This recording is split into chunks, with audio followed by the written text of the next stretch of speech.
I got involved in sports in high school. In 10th grade, I went out for football, and when you go out for football in high school, you start at August, before school starts, and that's right during the hay fever season. And I was so bad with hay fever that my mother forced me to quit. So I didn't play football. But then I went out for track in the spring and wrestling. And I got on the wrestling team. My mother wouldn't let me wrestle because it was too vicious a sport. So then I got thrown the javelin, and no, I guess that wasn't until 11th grade also.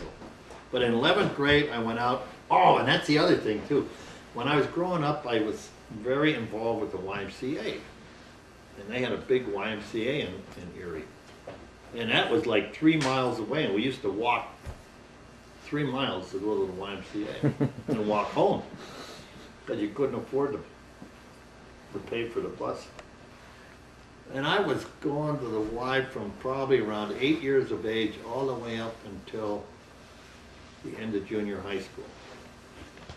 And it was my major source of entertainment. And I got on the high Y basketball teams.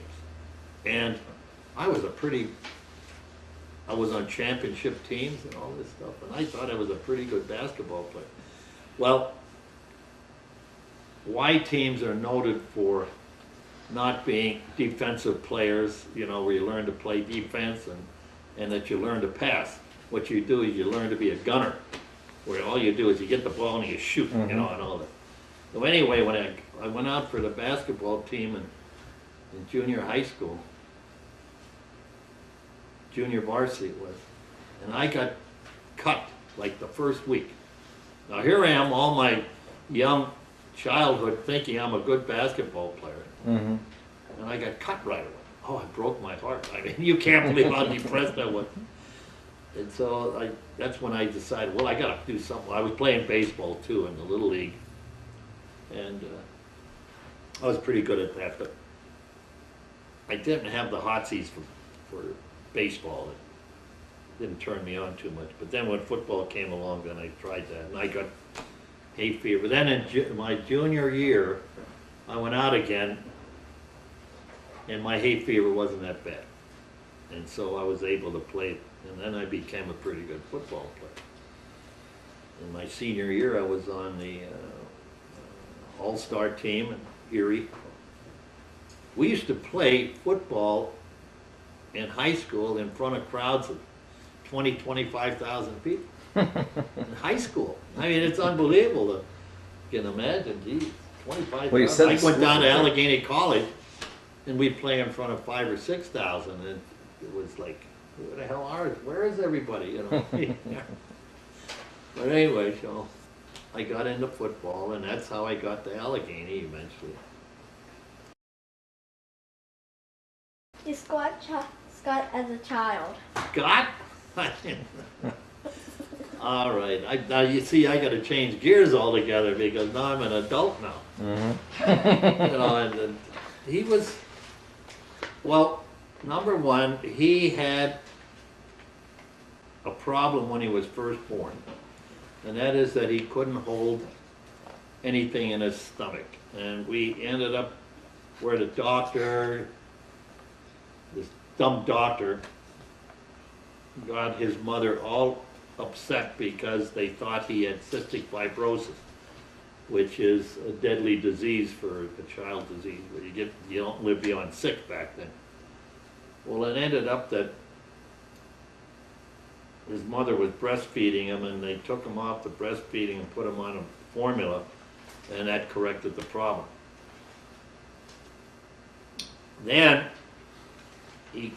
because of that problem that he had, his mother was very coddling to him, and he enjoyed the attention, and so for the first year and a half of his life, he would never sleep through the night. And if you didn't pick him up, he cried and cried and cried, so it ended up that it was nerve-wracking as heck. raising your father for the first year, probably almost a year and a half. And it's because of his mother's fault. She wouldn't let him cry back when she should have, and spoiled him. All right, and after that, he was the only grandson, and he got spoiled further. And then when his brother came along, he went through an awful adjustment. Did I really? Oh, yeah. See, I don't remember that. Yeah, he went through an adjustment. But the nice thing about it was that when when Randall came along, we weren't living up north near your grandparents. And that was the best thing that could have happened. And Well, was Randy born? Randy was born in Penn Square Village, right? That's right. No. Yes. Yeah. He was born in Penn Square Village. Just though, probably. You were born in Cleveland, Ohio. Yeah, I know that. And then we went out to Rochester, and we were in Rochester for a year, and it got to the point where our whole life rotated around your mother's family. And it just got ridiculous, and so actually I requested a transfer, and we were assigned to Philadelphia. I was assigned to Philadelphia. And actually, that's when things settled down a bit as far as I was concerned. But then, as he was, once he adjusted to not being the only child, he became normal. And he really wasn't much trouble at all, except going to school. Going to school, he became a problem because he didn't really do well in school. And it wasn't really his fault again, it was that the teachers weren't doing a very good job. And we didn't realize this until like junior high school, when he was almost flunking out of junior high school. We put him into a private school, Perkiomen Prep, where he got attention and he was challenged. And when he was challenged, he became a good student. But he was bored. The problem was he was bored in all the other, in his early stages of education. That's all I can surmise. And I think my brother was the same way. He just about flunked out because he was bored. Your answer is that he presented very few problems to his family. Describe Randy as a child. Randall was a tease. He would really get under your father's skin. He was born with a hair lip, which was a real shock. And he couldn't eat properly, and it was serious. So that was a trying time, and actually he had about 6-7 operations before he was 4 years old, 5 years old. Well, that's how he got his name. Dr. Randall gave him his operation, right? Yeah, I'm trying to figure out how the hell he would get the name, because he was born, and then we met Dr. Randall after that. That's true. So how did he get his name? So I don't know how he got his name, but I always assumed that it was, maybe we didn't name him at first. Maybe we didn't name him at first because we were in, oh, your mother, well, I was in shock too. I couldn't figure out what's going on. I mean, I distinctly remember wanting to name him John. I remember I wanted to name him John. And I remember talking to Mom. Well, my mother didn't, your mother didn't like that idea. I know, but I remember talking to Mom. Yeah. And when she was in the hospital, and I said, did you name him John? And she said, well, no, but we made his middle name John. It's weird, I remember her saying that. You know, you really missed out on a lot when it comes to my parents, because you hardly got to know my parents and who they were and what they stood for and everything. It's really sad. Well, I'll tell you, the time that we went up to see your mom after your dad died is a very touching time for me. I mean, I still tear up thinking about it because I really got to know your mom more than I ever did at that visit. Oh, they were both good people, and, hardworking and simple. And it was really, it caused me to get angry at Mom and even you to a certain degree because yeah, I know it. I didn't get to know them more. Because I remember we'd go to see the Wallens for Christmas for a week, and we'd go to see them for a day. And yeah, I know. And as a kid, you go to their house and they have no TV and you eat chicken soup and there's bones in it, and it's like weird, you know.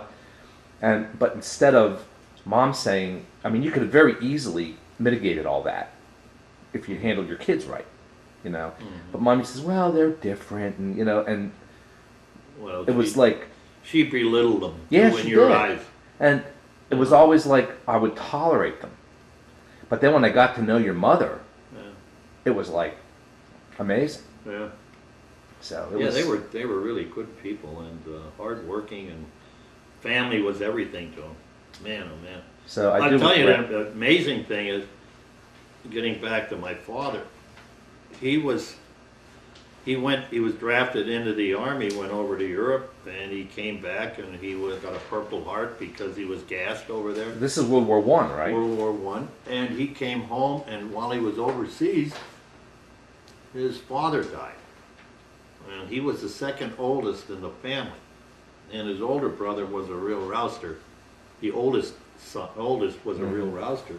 And there were 13 kids in the family, and my dad actually took over and raised the 13 kids.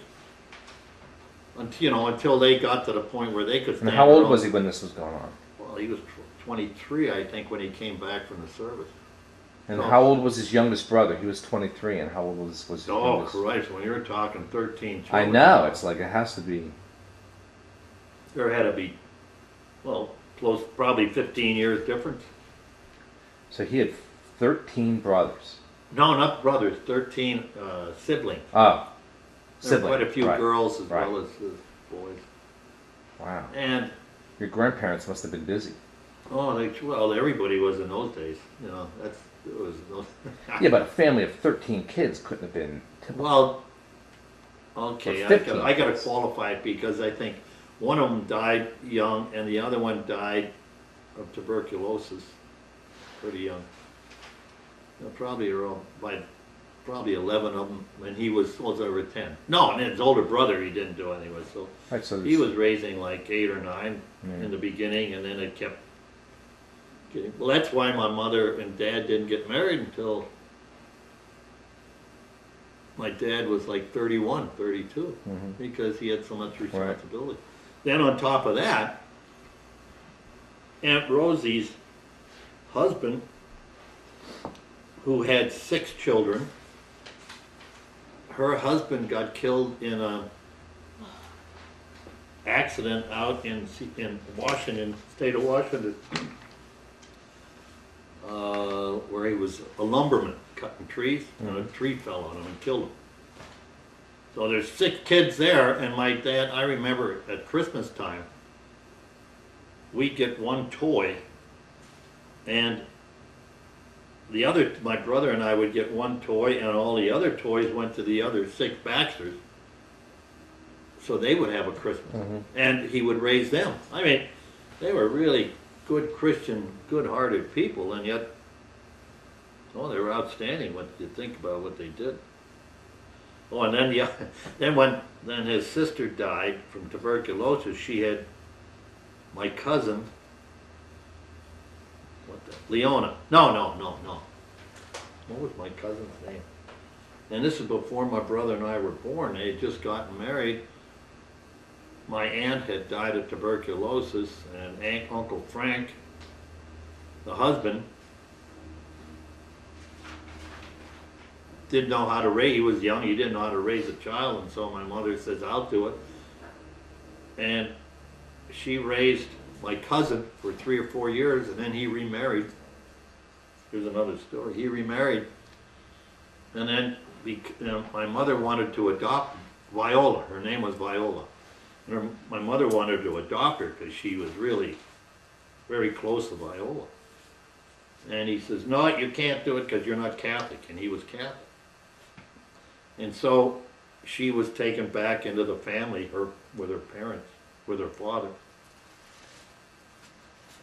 And the last time I was in Erie, I can't remember how I found out. Viola's phone number.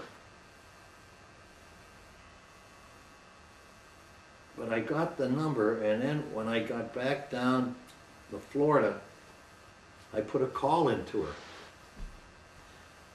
And now she's probably in her 80s. You know, and she was like 10 years older than me. And she lives out in Girard, and she was flabbergasted that I talked to her, and it took her a while to understand who I was. And I says, do you know, Viola, when you left my mother, you broke her heart. She said, I did. I says, yeah, she really loved you very much, and she was always she always wanted to have you as her daughter. And she starts to cry, and she says, oh, I wish I'd have known that.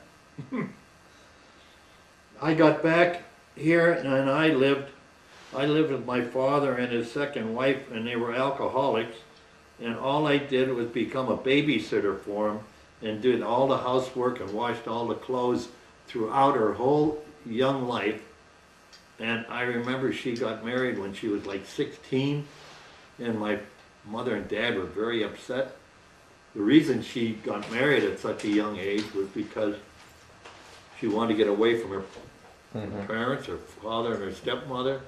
And she says, I wished I'd have known that. And oh, Jesus Christ. I mean, she says, if I'd have known that, I'd have run away from home and come over, you know, and all. Oh, geez, and this is like 60, 70 years later, you know, that, and I had never been in contact with her up to that point. It was really, heartrending. You know, you raise a child from baby, changing diapers all the way up to, like, can you imagine having for 3 years, 4 years, and all of a sudden You had to give them up. you have to give her up, you know, and it was a daughter, Oh, I you know, see. and then she has, my folks have 2 sons. Well, you know, there's a hell of a difference for a mother between a daughter and son. Yeah. You know. But it's a shame that 60 years later I'm talking to her and you find out that she didn't even know about this, that what my mother's feelings were, how strong her feelings were. Talk about your courtship with Elaine and how you met Elaine. That was a great, let's see, to start with, George Crickery was telling me that he had a lady that he thought I would be interested in. And that was like a year before I met Elaine. And I didn't know who it was, and I asked him who it was. He said, well, you wouldn't know her anyway, and all this stuff. And it was Diane's best friend, and he was, of course, carrying on with Diane. And this one particular time at Christmas, it was at Christmas, you had come home from college. Yeah, you had come home from college, and it was for Christmas, and it was a cold, wintry day, and I was sick in bed, and I didn't feel too good, and I got this phone call, and it was Elaine, but I didn't know who it was, saying, hey, this is George Crickery's friend. What are you doing? And I says, well, what do you mean, what am I doing? I'm home with my kids. Well, you want to get together tonight or something to that effect? And now, I didn't know she was across the street over at George's cottage over there, right? So I'm thinking she's in Quakertown or someplace. And I said, geez, I can't do that because my son just got home from college and I'm not feeling good. Oh, and it was the 24th, that's right, the Christmas Eve. And that was her birthday, and that's what they were doing, celebrating her birthday, right? I didn't know that. And I says, I really can't do it, but maybe we can get together sometime later, right? So that was the first encounter I had with her. And then, in the meantime, I'd be going into Hess's, and I'd see this dark-haired, tall girl, and I was looking at her, and it was Elaine, but I didn't know who it was again. Finally, how the heck did it come about? It came about that I found out one way or another that the one I was looking at in Hess's was the same girl that George was talking about. And so just one day I came in and Yeah, it was during the same time, I guess it was. Yeah, that'd be the same. I said, Santa Claus sent me to her and introduced myself. And I said, I just wanted you to know that George finally identified who you were and where you were and when you called, and I apologized for being so curt, but I didn't really know what was going on and all that stuff. And I says, but maybe I'm going away for a week or so, and maybe when I come back we'll go out together. And she said, well, what do you mean, where are you going for a week or so? Well, I'm going to Panama with my 2 boys. As a matter of fact, I'll bring you something back from Panama. And so, yeah, okay. So anyway, we went to Panama, and I came back, and I brought her some lacy thing. I had actually bought her and brought it back, a lacy thing from Panama. And I came in, now this is like 13 days later, and I says, here, this is for you. You remember who I am? And he, oh yeah, you're Hub, yeah, that's right. Here's his packet. What, you really remember? And that really impressed her. Okay. And then I got involved, see, when I was raising you guys, if I did any running around, it was during the week, because on weekends, you guys were home from school, especially when you were in college at the time. I guess you were in college. You had to be in college. Yeah, it was definitely college. So I didn't do anything on weekends, and when everybody else is going out on dates and anyway. So like 2 or 3 weeks go by, and then Carl DeFazio comes down, and he wants to carry on, go out and do something. Oh, we were up at the bar in Allentown. And he said, geez, you know anybody we can go out with? And he's married, no, but that didn't bother me. He's what he is. So I called up Elaine at work and said, how about meeting us up at a particular bar that I used to go to all the time with the Ingersoll Rand boys? And she came up. And I says, and bring somebody along. Well, she brings, what the hell's her name? The girl that was real big that lived down in, anyway, this woman is about 5'8", 5'9", was real big and heavy, probably weighed about 250 pounds, and Carl DeFazio is 5'6" and weighs about 140, soaking wet. But Elaine didn't know who the hell Carl DeFazio was, so they come up and didn't go over very well. I mean, the whole mix didn't go well between the 2 of them. That's right. Carl, and I thanked her and all this stuff, but I wasn't exactly the nicest guy in the world, Then I didn't see her for another 2 weeks or so. And then I called her to go out. And we went out. I guess we went to the pub. That's what we met at the pub or something like that. I took her home, and that was about it. And then one of the things that I had to do, when you were saying about how did I first meet Stephen, so then I started to talk to her on the phone and stuff like that, but I really didn't do much with her. And I was working out at the time at the Y, and this one particular night I said, I want to go over and see what her house looks like.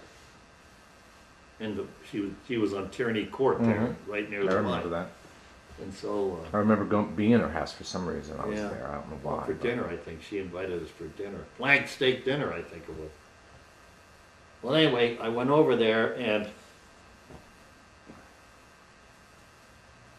she let me in, and then I went and walked around because I wanted to make sure what kind of woman, how neat and clean she was, because boy, I dated some girls that were real slobs, and they came across as being really, you'd see them out and they dressed to kill, but their house was a shebang. So I went through, and that's when I met Stephen the first time, and he was upset because I walked upstairs and walked through the house and all this, and he was 10 or 11 years of age, and he was very protective of his mother because his mother made him the man of the house and all that kind of deal. And so he was really upset with me. But What did he say? Did you have? What did he say? What are you he doing said now? later to his mother, "What's going on here? Who was that guy? What's he think he is?" And all this stuff. And in the meantime, I found out that he was very neat and clean. So that was about. Now we went to Panama in January. Okay. I came back. So what year did we go to Panama? I don't even remember. Well, in 1978, because we got married in 1978. It's going to be, 70's going to be our 25th anniversary. Well, anyway, I dated her in February a couple times. Started dating her in March. The end of March, we were engaged. Or April. And we got married July 3rd. All right. And I knew that, no problem. And I'd been dating a lot of girls. Not a lot of girls, but several girls. And there was no problem making that decision. So when did you never regretted it. So when did you two first start to realize that it was something big? Oh, that's a good question. I don't know when she realized. Well, she went away with this girl again. She went down to one of the islands. What islands? No, it's a popular one. Jesus Christ. And she sent me a photograph of her posing at the edge of the swimming pool, and it was very provocative. Mm-hmm. Right? And Elaine, she can do stuff like that. She's good at it. And boy, that got me all hot, trot, and all that stuff. And, probably around, I would say it became serious probably around the beginning of March. Didn't take long at all. And I'd never met her parents, see? Mm-hmm. And so now So that's him. So what was it like when you met them? Oh, Jesus Christ, I didn't know what to expect because I didn't know who it was. Uh-huh. So we go over to see her parents, and you know how the living room, I was so uncomfortable, I didn't know how to, I was self-conscious, I didn't know how to deal with it. And the living room, how the living room had, I stepped into the dining room. Well, like, I'm trying to be casual, and I sit down on the living room, put my arms up on the dining room floor, and I'm talking to him after we're introduced and all this stuff, and I says, then we're engaged. Then her father says, well, can you support my daughter? And Elaine just about, she just about crapped me. And because I don't talk about myself and all this stuff. Matter of fact, I was thinking coming down here, I don't do too much talking about myself to anybody. But what a bonus that was. Oh. So what'd you say when you asked that question? Well, I says, I know there's a big difference in our age. And here, Art was like 8-10 years younger than Mildred. And here I'm thinking this is a serious issue. And he says, don't even worry about it. I'm so happy that that she's finally gonna get married again. Get rid of that scummy guy that she's been associating with, but married to, Their marriage didn't go well. But how'd you answer the question, can you support my daughter? I says, I think so. I have a company over in Milford Square Pike that we're doing well with and all. What do you mean? What company? Landis Manufacturing. Landis Manufacturing? Well, did he know that? Well, yeah. How did he know that place? Well, what the hell? He lived in Quakertown. Are you kidding? He was only a Right. mile away as a crow flies, right? So anyway, then of course Mildred was happy as hell because he didn't want her. The first marriage was a real disaster, and they didn't have anything going for him. So how did you deal with Stephen being the person coming into his life when he's 10 years old? That had to be a touchy. Well, it was. It wasn't tough. Because it was different from me because I was grown. So Elaine it wasn't the same situation. I was grown and out. Yeah, yes. But Randall had a hell of a problem. Did he? Well, Randall had a hell of a problem with Elaine. Because by this time now, Randall and I were like bosom buddies. Right. I mean, he'd go to all games, and Christ, I'd be at every volleyball Mhm. game. I was a permanent fixture in his whole lifestyle. You know, it Right. was, then all of a sudden he's got to share it with Elaine. And Stephen, actually later on in life is where it became much more difficult. You know, he got into the drug bit and all that stuff. Jesus Christ. You never knew what he was going to do. Never knew what he was going to do. And I think he never got over losing his father, which is, you know, typical. Mhm. It's not his fault. But he admired his father, and it didn't have matter how he treated the mother and all that stuff. And actually, the father didn't treat him well. No, I could. But he was always trying to get the father's acceptance. You hear about that a lot of times, Yeah. where children are, through their whole life, they're trying to get approval from their. Your mother was going through that with her mother, and her mother would always, keep her at arm's length and look down at her and all this other stuff. And Donna, in the meantime, had no problem with the mother, Mhm. but they were compatible. Elaine or Joanne, I think what Craig Landis said is that Joanne was first born, and they had to get married, and she had to drop out of nursing school. Never became a nurse, even though she said she was a nurse. Mhm. But she probably was in her final year of nursing and all that stuff. But in those days, you got pregnant, boy, you were out. Right. And so she always resented that Joanne was the reason why she didn't marry a doctor. Right. Because Joanne's mother always said, marry a doctor, because he idolized doctors. Mhm. Who's the most influential person in your life? That was a good one. Well, I didn't have a person that was influential. That influenced my life. There were several. Of course, my father was very influential in my life. My mother was a very stabilizing part of my life, but my father instigated a lot of things that I was able to pursue. Then Bill Dale was very important. He's the one that got me into Allegheny College. And Bill Dale was a neighbor of Kent Wiley in Erie, and we used to play pinochle together. And so we got to be pretty friendly with, this is Danny Kelleher, Kent Wiley, myself, and Bill Dale. One adult, he's an attorney. One adult and 3 kids, 17, 18 years old. Mm-hmm. We used to play pinochle for hours on end. Oh, Jesus Christ. He was an avid pinochle player. So you were in high school then? Yeah, in high school. In Erie. How'd you meet this guy? 11th and 12th through Wiley. But, Wiley came in from Philadelphia. but Wiley was your age, right? Oh, yeah. So how did you just said, hey, here's a cool guy, we're going to play cards, and you... No, Wiley's parents got to know Bill Dale very well.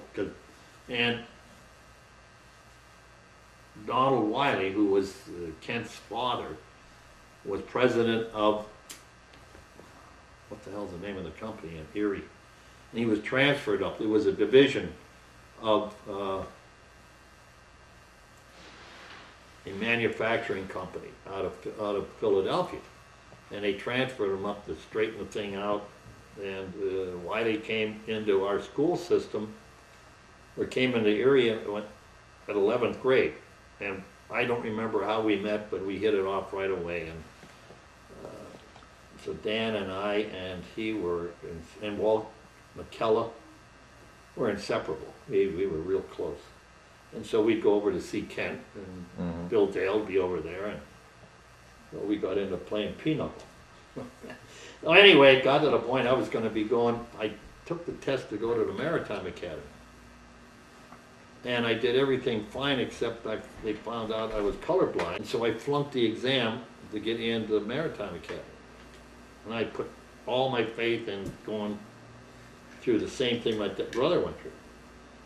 And so when I came back with my tail between my legs, Bill Dale said, well, let's see what we can do. And this was like football, he would, at the time, Allegheny wanted to improve their football program. And I was a good football player.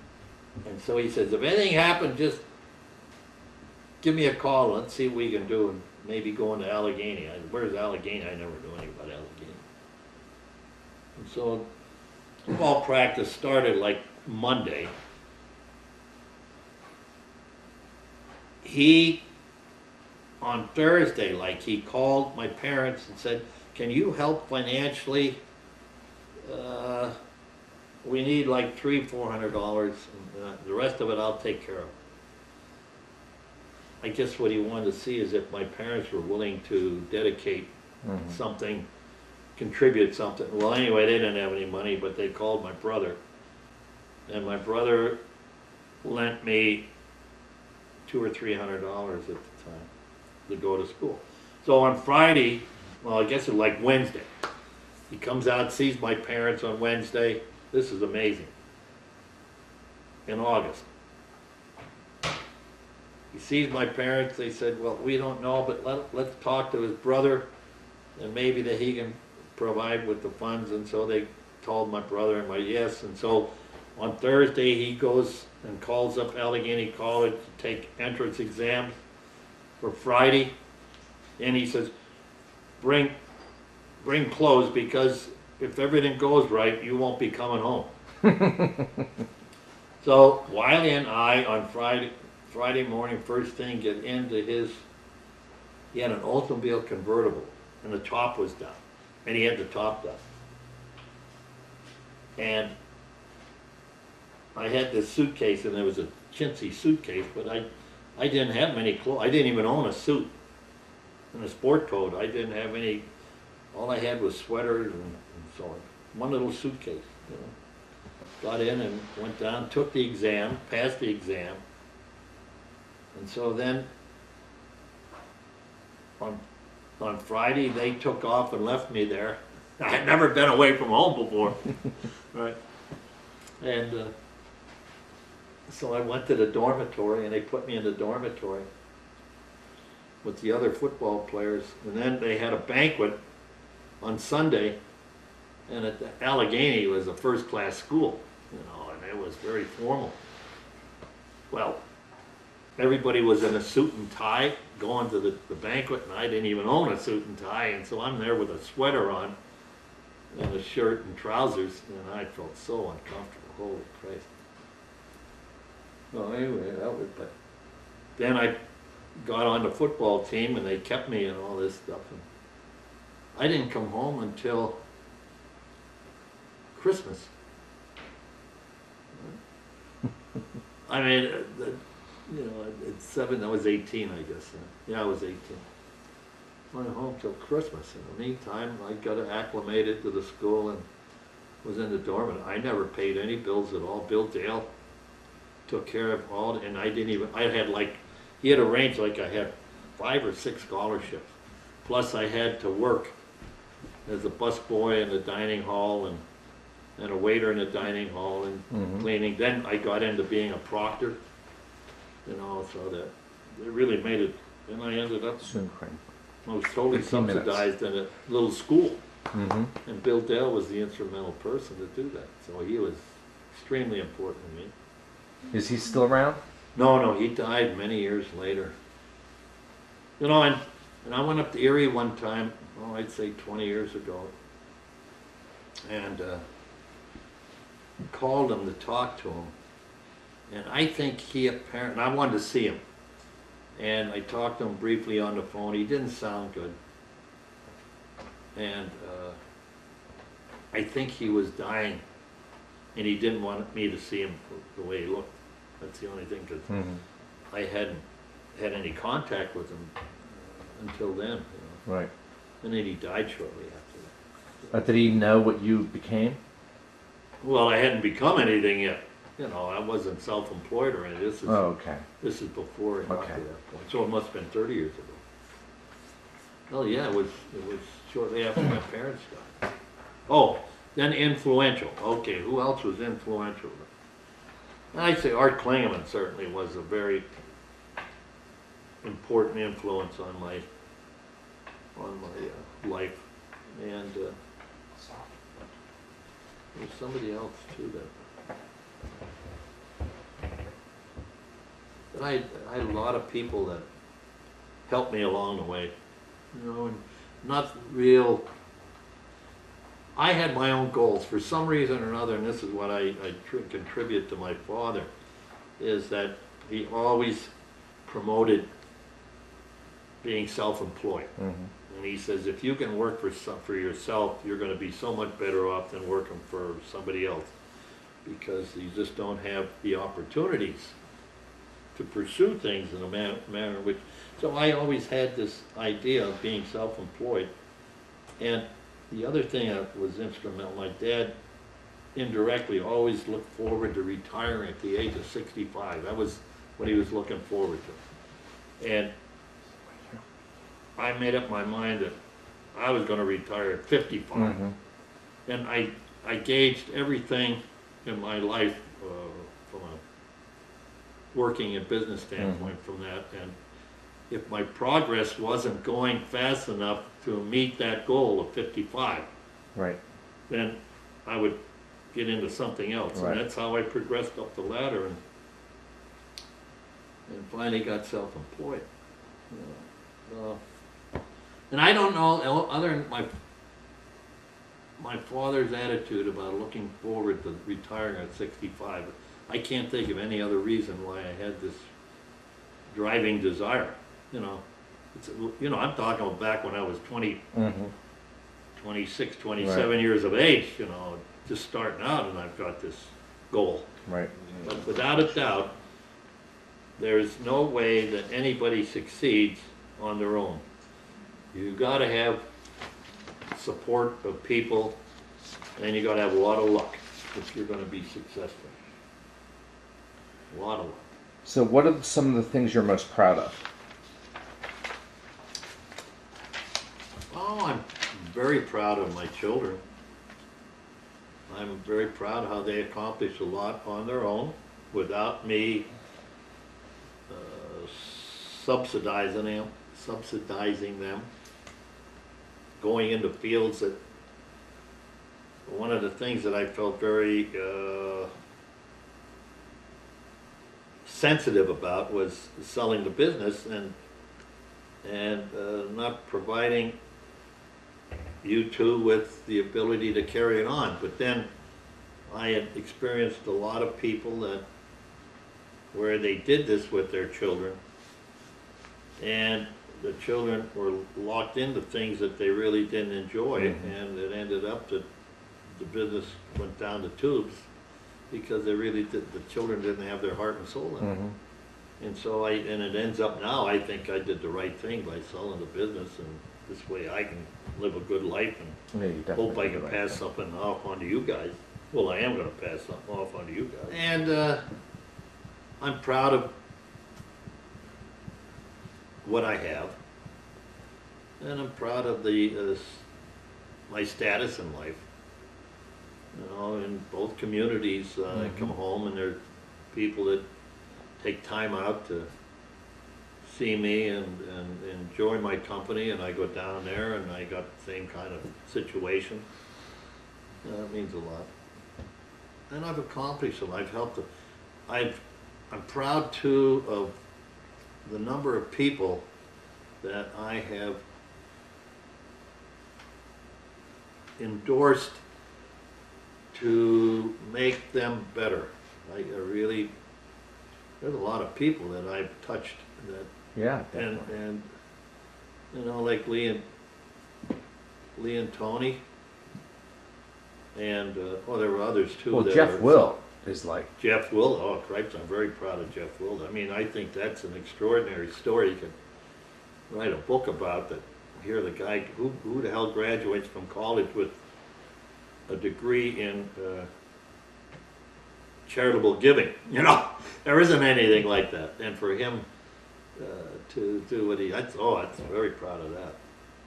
And he really respects me for it too.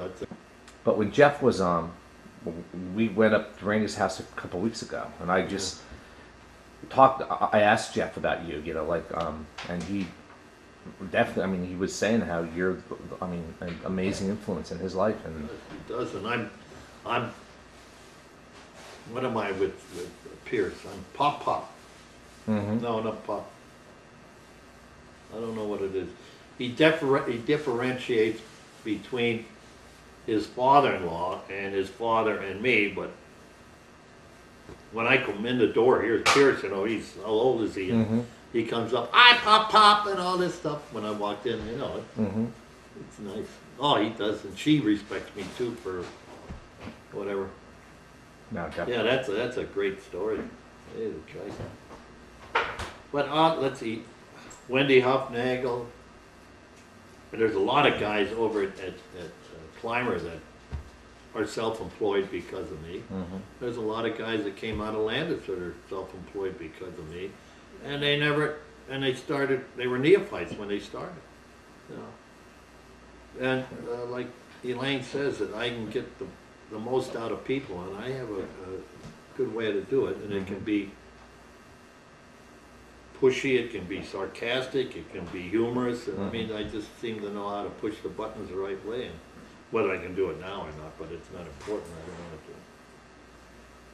to. But, no, I wish my parents could see what my accomplishments are, you know, because I always regretted that part of it.